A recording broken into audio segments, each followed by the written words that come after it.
Oh, please, I've woven such a cocoon of lies. She doesn't know her size, weight, or even how old she is. In the summer of 2010, Selfish Machines is released by Pierce the Veil. It's more refined as an album than the previous flair for the dramatic, and its song list is chock full of great, aggressive, in-your-face tracks.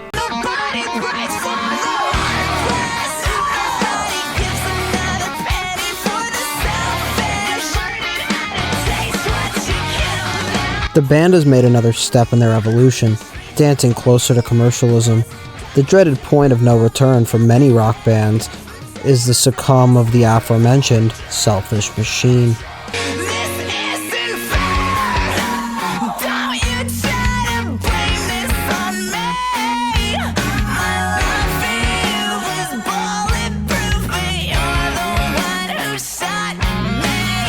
The industry machine that can turn the ordinary into the extraordinary, and can also steal the soul away from whomever it deems worthy of being used and abused. Nirvana was often criticized of going full commercial after the success of its song Smells Like Teen Spirit on the album Nevermind. Its subsequent popularization of grunge music across the US also had something to do with this term. Kurt Cobain on guitar and vocals, Chris Novoselic on bass, Dave Grohl being an animal on the drums. Kurt Cobain often challenged the notion that he had been a sellout, at every turn trying to fight the establishment, like the famous moment where he began to play the song Rape Me at the 1992 MTV Music Awards before quickly switching to Lithium.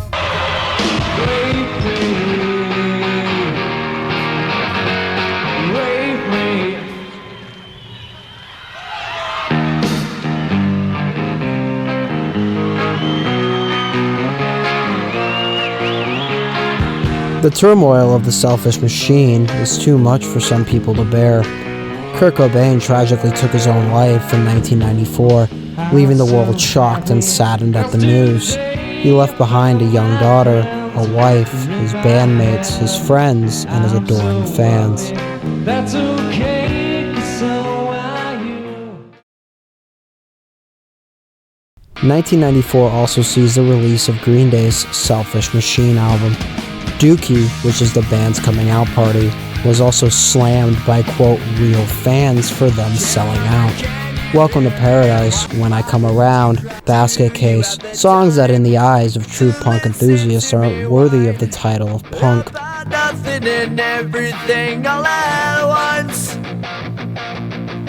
Dookie is remembered and revered today as a landmark album for the group, and if you're lucky enough to have a CD with the Muppet Ernie on the back cover, you should frame it. For those unaware, the original release of the album featured a kid with an Ernie puppet on his hand in a crowd full of people. Front and center, Ernie is having a ball, in true Muppet fashion. It's in your face, it's loud, and it's fun. The cover caught the ire of Jim Henson Company, whom sought copyright infringement, leading to future releases of the album having Ernie removed from the cover. What the hell is he talking about? No clue. Oh, come on, you knew I was going to find a way to tie this in.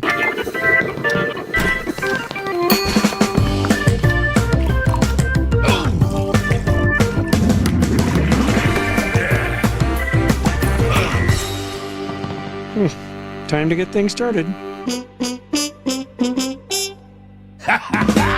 Listen, half of this channel's existence is for me to talk about music. The other half is for me to discuss things I'm interested in.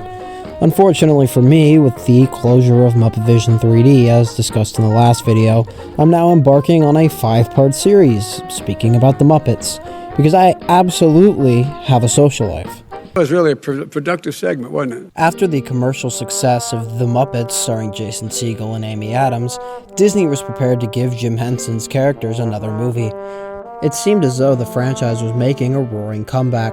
A lot of hype was set surrounding the second installment of the new Muppet craze, Muppets Most Wanted, the spiritual successor in a lot of ways to the Great Muppet Caper, as our characters embark on a rambunctious chase of an evil mastermind who... Just as clumsy as he is stupid. Now, I'm not going to compare the films together since The Great Muppet Caper is a much, much better film, despite Ty Burrell, Tina Fey, and Ricky Gervais giving good performances. Kermit, let's begin. Describe the day you played Berlin. We rehearsed and then we walked about. We ate bratwurst and sauerkraut. That night at 10:03, were you inside the portrait gallery? My alibi is watertight. The audience saw me sing all night. Monsieur, we know you did the crime. I was on stage that whole time. Haskell sang Rainbow Connection. Thank you, Kermit. No more questions. Ricky Gervais, to me, is an interesting figure. He always seems to be around, but other than Muppets Most Wanted and his roast at the award shows, I usually can't really place him anywhere. Except for the tidbit of knowledge that is, his British show, The Office, is what spawned The Office as we know it today. Yeah, it's not funny because Donna should not have to see me as a woman with two men doing that all over me. The Office and The Office in the UK use a mockumentary style of television. A style of TV where it's set up as if a documentary team is filming their every move. It's interesting to think about in the context of how would your workplace look if someone was filming you and your team's every move. Perhaps it's a little too existential for a simple show about a boss who's a jerk at times. The Office US is significantly more popular. I mean, just look at the YouTube subscriber counts. Speaking about The Office on YouTube is almost a cliche. Everyone at some point mentions it or makes a video about it, it seems, and that's not something I'm going to continue here. But I am going to point out how that show was on NBC, not ABC. And when the Office series finale happened on May 16th of 2013, well, when you're a mega corporation who's out of touch like Disney, you want to stick your hand in that cookie jar. Because ABC, unlike NBC, has more relevant properties. ABC doesn't need to steal Ricky Gervais' show ideas and bring them to the US. ABC just has to have their parent company hire Ricky Gervais for their Muppet movie, and then steal his idea for The Office and completely rip it off. And then for good measure, instead of, making new and relevant characters for your Office ripoff show like other shows did, let's just shoehorn the Muppets in. Because that works. Hi! It's such a pleasure to meet you. Oh, such a big fan. Well, thank you. Me too. Can I just say that this is great? I mean, everybody from ABC is showing up to support the new Muppet Anything for show.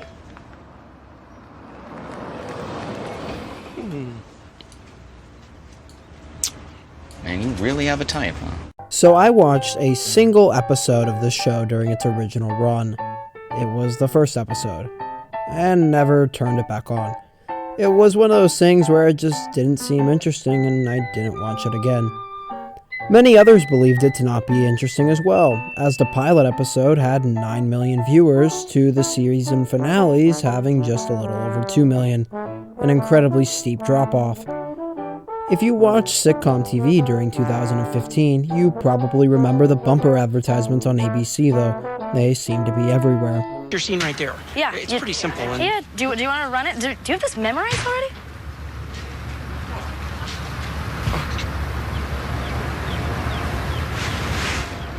Morning. We'll do this later. A little over a year ago, I watched the entire series on Disney Plus out of morbid curiosity. Could it truly be as bad as it seemed? I was left completely indifferent. I didn't know what to think. It was just about so little. Now, that's not to say that The Muppet Show from the 1970s is this great, grand, long form of storytelling that makes you think about the meaning of life and why we're here. But that show did have a point. It was a variety show. It knew that, and it was very successful at it. This show, though, the show was just an experience. It's the only way to describe it. It's not that it's not funny, because it is funny. It's not that the Muppets aren't present, because they are very, very present. It's not like they take a back seat to their celebrity guest stars. The Muppets are clearing away the stars of the show. It's just an experience. Tuesday. The Muppets are back on TV like you've never seen them before. Come here, you. And we mean never. Well, what can I say? I'm attracted to pigs. And their personal lives are fair game. Salmon is terrific. Likes the salmon. What a surprise. With Imagine Dragons, that guy from Dancing. A stage full of stars, and you bring back Tom Bergeron? I'm not on the elevator yet. And Elizabeth Banks. You know, I hike a lot. Me too. I've had this hiked, this hiked. The Muppets series premiere Tuesday, 8/7 Central on ABC. For a basic rundown, this show is about Miss Piggy's late night talk show, Late Night with Miss Piggy, with Kermit as the show's executive producer. The show revolves around the day-to-day operations of the Muppets running a late-night talk show, which, if they wanted to see a bunch of Muppets poorly manage a late-night talk show, they should have just filmed NBC's treatment of Conan O'Brien. Ha, get it? Industry jokes. And he said that we should not blame Conan for what's going on. Don't blame Conan. I promise I won't make any more unfunny jokes for the duration of the video. After the cashier put all the cash in the bag, the robber saw a bottle of scotch he wanted behind the counter on the shelf. He told the cashier, put it in the bag. But the cashier refused, saying, I don't believe you're over 21. Most episodes start with a basic setup. A team huddled around a production table, talking about what happened the night before or what will happen the night of, and they tell jokes about the show and try to write different skits, but in all, they're just kind of mean to each other. Kim, stop it. Kim, stop it. Stop the music. So, you have any notes? Yeah, notes. I hate everything about it. You hear that? Only one note. Hey, sweetie. I got you a little Italian. His name's Giuseppe, but I'm chapped. Yeah. You know, honey, you don't have to make jokes every time you're in the writer's room. God knows these guys don't. Oh, boy, he did not like your dancing sketch. This is one of the biggest gripes that people have with the show, myself included, the flying insults and mean-spiritedness of it all. The Muppets have always been a cast of sarcastic, rambunctious fellows whom are giving each other hell for whatever their weird reasons are. Statler and Waldorf heckling Fozzie, Miss Piggy to everyone. But in it all, Kermit was there to hold down the fort. He was the sane one in the zany world Jim Henson had created. Here, Kermit is the boss, the runner of it all, the executive producer. But he feels jaded, defeated, unhappy. It's a sad thought to think of Kermit in a real-world depressed sense. It's a different kind of sadness than in, let's say, Muppets Take Manhattan, where he's sad because he's all alone in the city, trying to sell his musical to anyone that would listen. And he keeps failing. And in all the mess of his failure, his friends leave to go find jobs in other places while Kermit continues to try to sell the show. But in his sadness, he's still steadfast in his goals. And I'm going to sell that show, and we're all going to be on Broadway. You hear me, New York? We're going to be on Broadway because I'm not giving up. I'm still here and I'm staying. You hear that, New York? I'm staying here. The frog is staying. In this show, he's just a broken man, someone who's had all of his optimism zapped from him. There's a true difference between sadness and depression. To be sad due to failure still gives you the persistence to keep moving forward. You know the feeling is only temporary. To be depressed is to be beaten down, to be broken, to feel as though no matter what you do, who you become, what you accomplish, that nothing in the world matters, that there's nothing you can do to fix you. Inherently, that's destructive behavior, which won't let you anywhere but down your own pit of despair. But it is true that it is an easy hole to fall into. When you see a figure like Kermit humanized to the point of being broken, it's demoralizing to you as the audience. You don't want to look at Kermit in a way where you feel his pain within yourself. People aren't watching the Muppets to be reminded of their own depression. It's just not an endearing character trait to give to a green frog.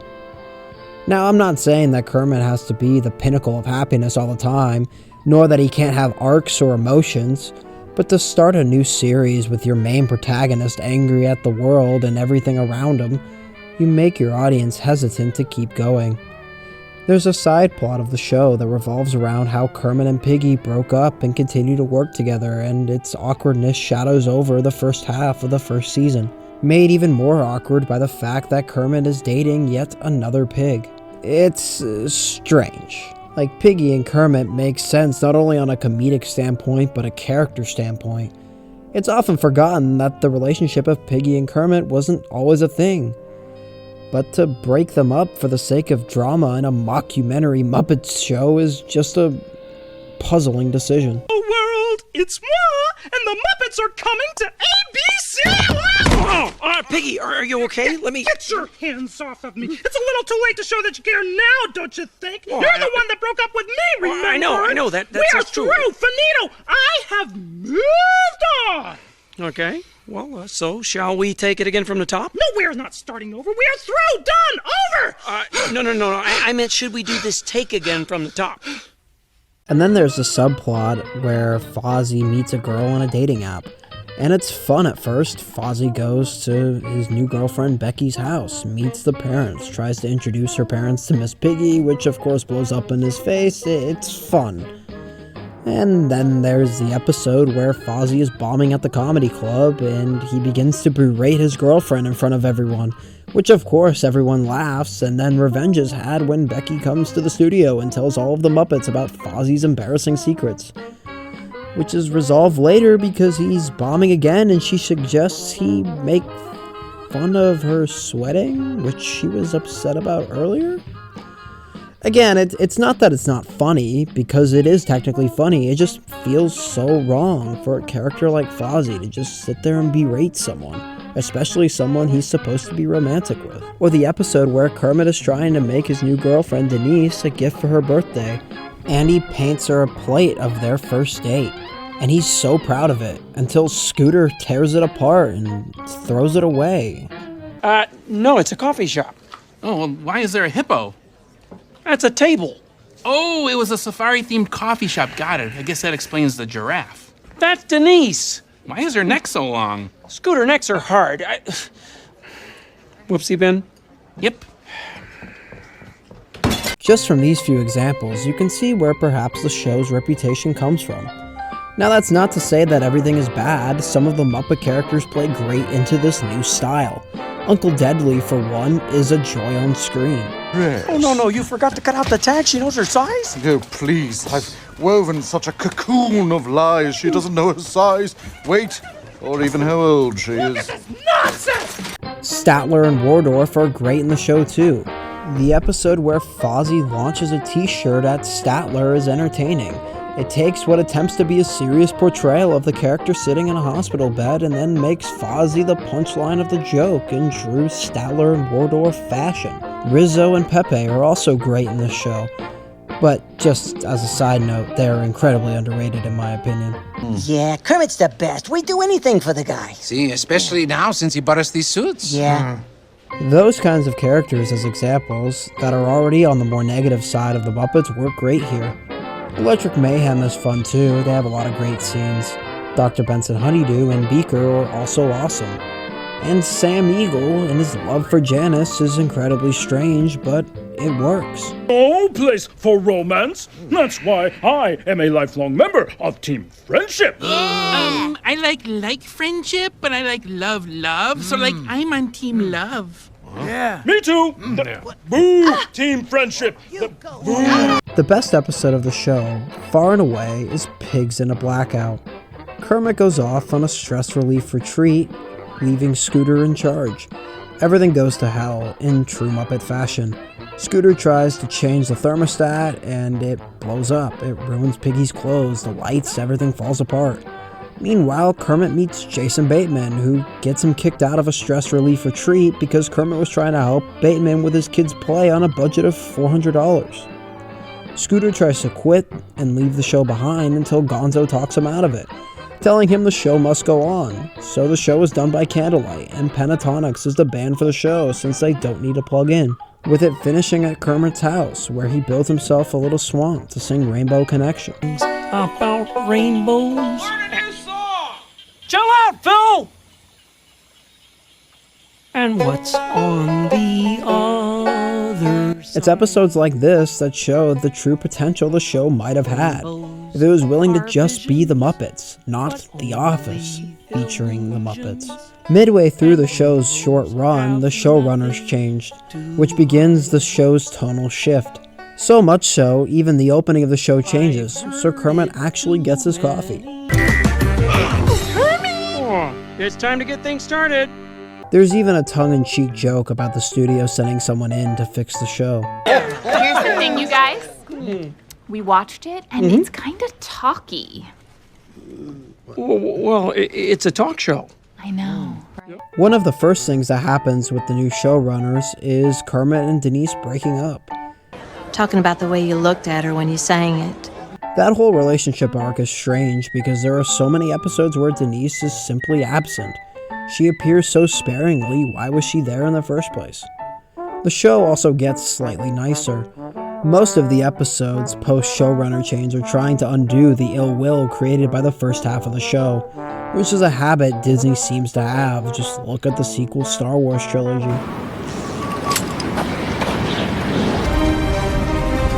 A Jedi's weapon deserves more respect.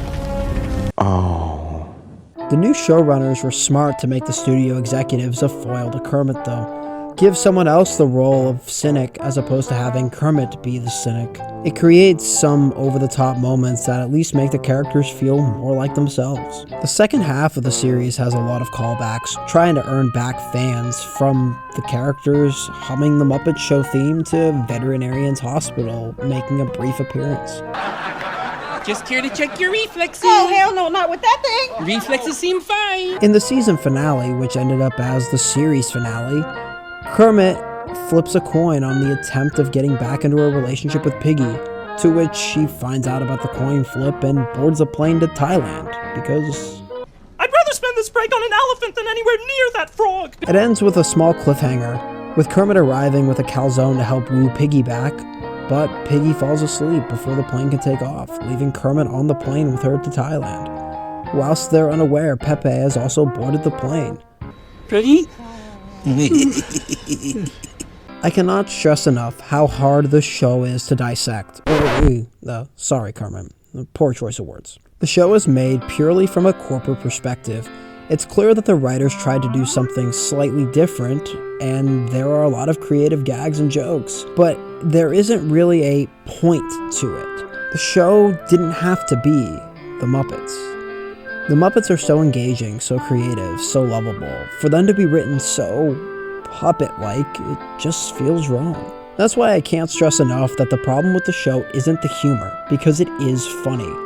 But this show could have been written with puppets, or with real people, and it would have been better off.